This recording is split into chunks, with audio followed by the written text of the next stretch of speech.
Hello ladies and gentlemen, boys and girls, welcome back to the channel. You join me in my MK5 Golf GTI. Welcome on board the cockpit. And yeah, it's I've had this car for just over 2 years. I've done 40,000 kilometers in it, and just before 3 months my McGann arrives, I thought I should talk about the car a little bit more. A sparkling idea got to my head the other day. I thought, is this the best all-rounder hot hatch that you can buy for under $10,000 in New Zealand? There's no doubt that the Golf GTI has been the benchmark of hot hatches in the market, and there's definitely no doubt either for the MK8 Golf GTI being the best all-rounder out there in the market that you can possibly buy. But it starts in New Zealand at the base price is, I think, just over $60,000, $61,490 or something like that. But after you spec it up, it goes over way over 70 grand. So yeah, it's quite a lot of money for a car, because at that range you have lots more competitive model that you can buy. And the MK8 GTI is a fantastic machine. I mean, the reason I didn't say it's a fantastic car is because it doesn't feel like a car. It just lost a little bit of its characteristic a little bit. It doesn't have a personality to it. It's been very German in a sense that everything is controlled on the screen now. There's no buttons or anything. It feels like it's like a Tesla. It drives like a GTI. It drives like a MK5 GTI. I sat in it, and first impression, drives pretty much the same. Yes, it's got more power, it's got more torque, and all the exciting bits to it. But it's a Golf GTI. It's like the MK5 GTI I'm sitting in right now. So if you want the same recipe of a GTI, but you have a budget, obviously everyone has a budget, so look no further than the MK5 Golf GTI, because it's affordable, it's practical, it's got lots of tax in it that you probably don't even need. So I purchased this car 2 years ago for 1/6 of the price of the MK8 Golf GTI. It's practical as well. It's got 4 doors, it's got 5 seats, it's got a big decent boot down the back that you can put all of your weekly grocery shoppings in it. It also has an upgraded infotainment system that I paid $500 extra for, but it's well worth the money. It's arguably a better package than the one you have got in the MK6, 7 and 8 Golf GTIs. It has Apple CarPlay. If you have Android Auto, that works as well. It's got a pretty good sound system.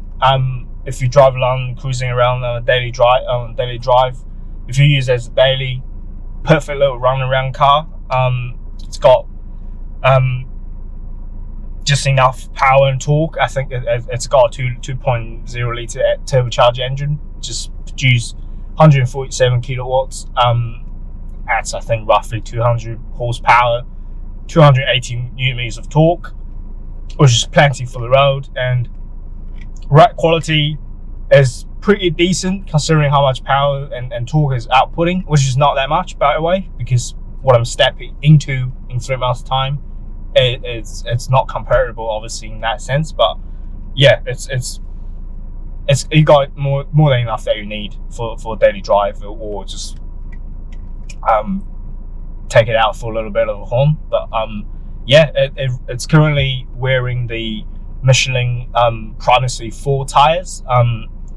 The reason I haven't gone for the Pilot Sport ones, Pilot Sport 4s, I think, not the 4Ss, the 4s, is because it kind of gives you a the promises gives you a better all round the right quality as well. It's quieter.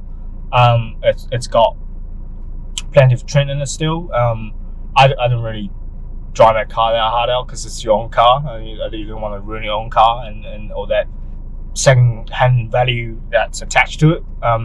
It's pretty hard to find a decent second-hand Golf GTIs on the market.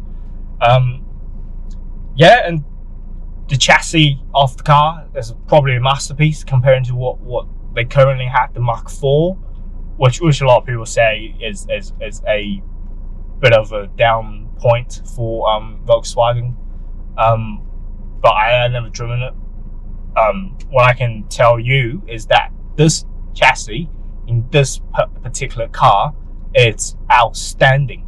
If you probably will know what I'm talking about if you actually own one, and if you're looking to get one, take it out to a twisty road, just put a foot down.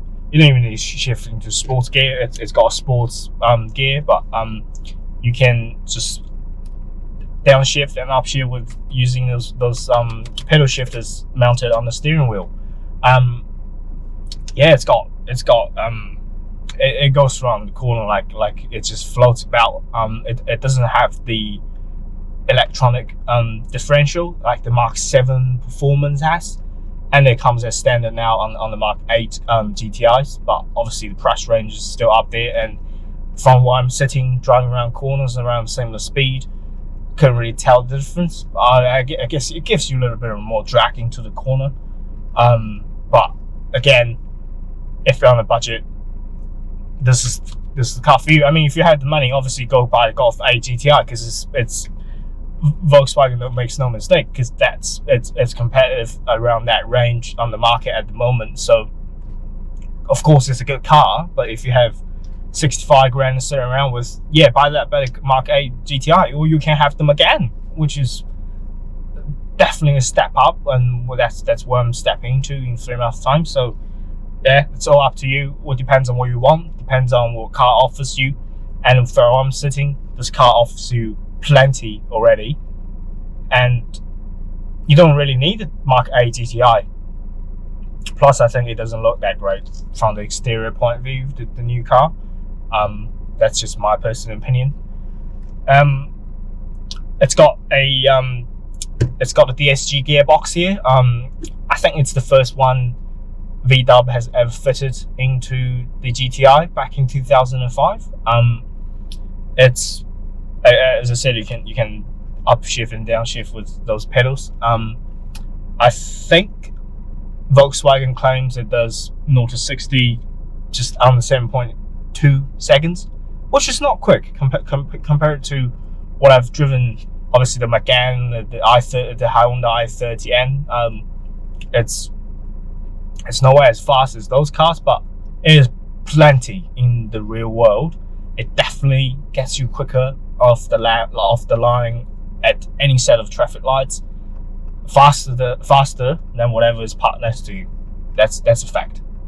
And if you're a true petrol head, I mean, I'm a true petrol head, but I use this car as a daily runner, and you have to deal with traffic sometimes. So I didn't go for the manual, but you can opt for the manual as well, which you can't get in the Mark 8 Golf GTI. They're taking that away. It's bonkers. They're the benchmark for hot hatches, and they're taking away the manual option for Golf GTI, which you can get in the Megane and the i30N. I mean, they're the king of hot hatches, especially the Megane, but you know, for the past 4 or 5 years, Golf has the GTIs have always come in a manual form, but they don't have that anymore. That's bonkers.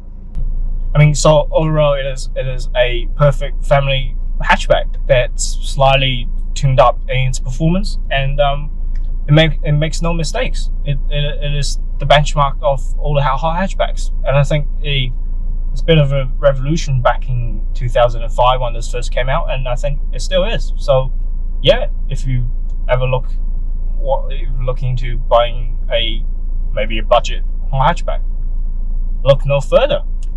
Cheers.